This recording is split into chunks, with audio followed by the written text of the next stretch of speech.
Je vous présente les étapes clés qu'on a réalisé notre plancher à ourdi que vous voyez ici. Ici, je suis à la partie basse de notre plancher à ourdi. Je vais rien cacher comme explication. Si vous regardez l'aspect esthétique où on a installé les poutrelles, y compris les nervures à question et les ourdis, vous avez la réponse par rapport à ce que je suis en train de dire. La première des choses pour pouvoir réaliser notre plancher à ourdi, on avait d'abord le plan de plancher. À travers le plan de plancher à question, on avait des dimensions précises pour pouvoir réaliser les planchers. À travers les dimensions en question, on a essayé de faire les calculs des planchers pour pouvoir savoir combien de ourdis il faut utiliser, combien de fer à béton il faut utiliser, combien de sacs de ciment, combien de mètres cubes de gravier, combien de mètres cubes de sable, quelle est la quantité d'eau qu'on va utiliser pour le mélange de béton. Et vous devez savoir que les planchers, comme ça se réalise là, nous avons des poutres. C'est des poutres qui supportent la charge des planchers. Et la charge des planchers, y compris la charge des poutres, est transmise par les poteaux. Les poteaux maintenant à son tour prennent la charge, transmis ça aux fondations. Et les fondations maintenant transmettent les charges là aux semelles.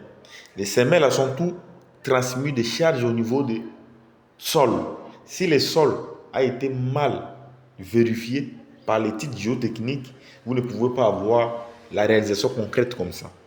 Maintenant, quand on a calculé, on a compris que on a autant de ourdis, on a autant de poutrelles, on a autant de nervis, on a autant de fer à béton, on a autant de ligaturés, de fils à ligaturer, et on a besoin des étais.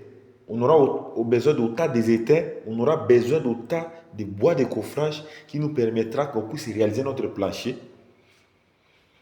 Et nous aurons autant de besoin de clous pour pouvoir effectuer le coffrage. On a dimensionné le tout. On a essayé de calculer.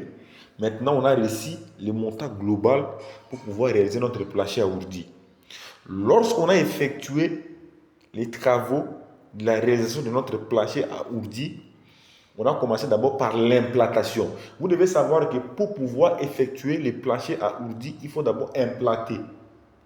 Il y aura l'implantation où vous allez commencer à poser les étais, vous mettez les bois de coffrage pour pouvoir dimensionner la distance où on va placer les poutrelles, y compris les nervis, parce que les nervis et les poutrelles, c'est ce qui permet en sorte que les ourdis puissent entrer au milieu. Or, le ourdi sert comme le coffrage au niveau de la dalle. Il faut savoir ça. Les planchers à ourdi, c'est moins coûteux. Ce n'est pas trop cher. C'est vrai que le plancher, une dalle pleine, est trop résistant que la dalle à ourdi. Mais c'est trop cher la dalle pleine. C'est pour cette raison on utilise le plancher à ourdi pour pouvoir diminuer le coût de l'ouvrage et pouvoir diminuer l'état des travaux. En plus de ça, diminuer l'excès de chaleur, y compris l'excès de la fraîcheur à l'intérieur des bâtiments.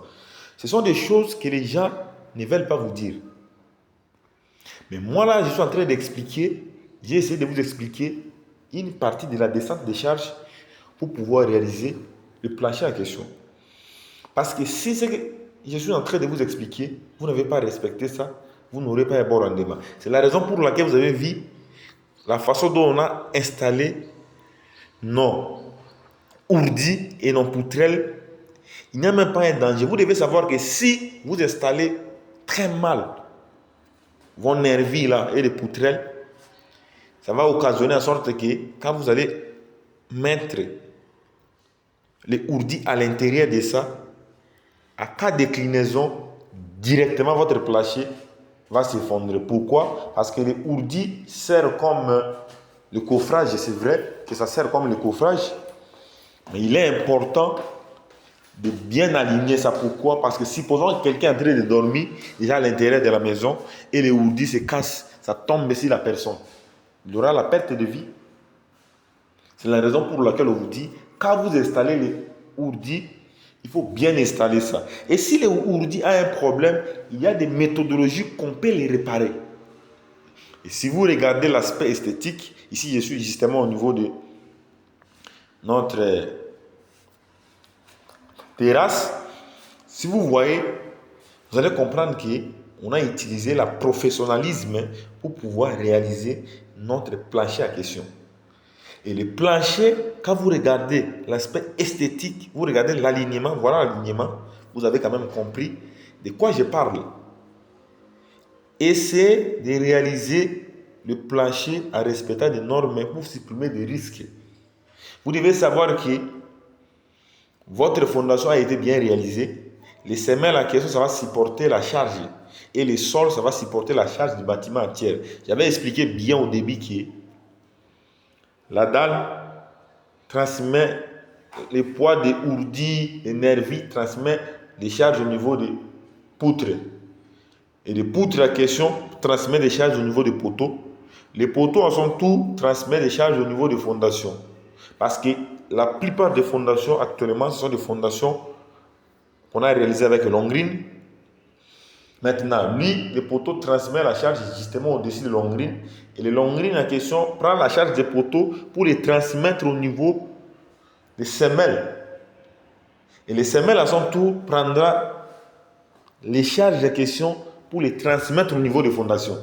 Et si et seulement si, plutôt au niveau du sol, si le sol n'est pas capable de supporter la charge de l'ouvrage, même si vous réalisez votre plancher comment, ça va s'effondrer. En cas de secousse de terre, le plancher va céder. C'est pourquoi il est recommandé de respecter les dosages, de respecter vraiment les étapes que je vous ai expliquées pour pouvoir réaliser votre plancher. Quand vous avez vu l'aspect esthétique de notre plancher ici, vous avez la réponse par rapport à notre professionnalisme. Et c'est comme ça que nous réalisons. Si vous n'êtes pas encore abonné sur ma chaîne, abonne-toi, partagez la vidéo, likez pour ne pas manquer mes actualités. Merci énormément pour avoir regardé la vidéo du début jusqu'à la fin. Merci pour vos partages, merci pour vos j'aime, merci pour vos likes, merci pour vos commentaires et merci pour vos abonnements. Tout ce que vous faites, ça me fait énormément plaisir et ça me fait énormément du bien. Ça continue toujours à me motiver de vous apporter encore d'autres astuces plus que ça. À nous revoir à la prochaine vidéo.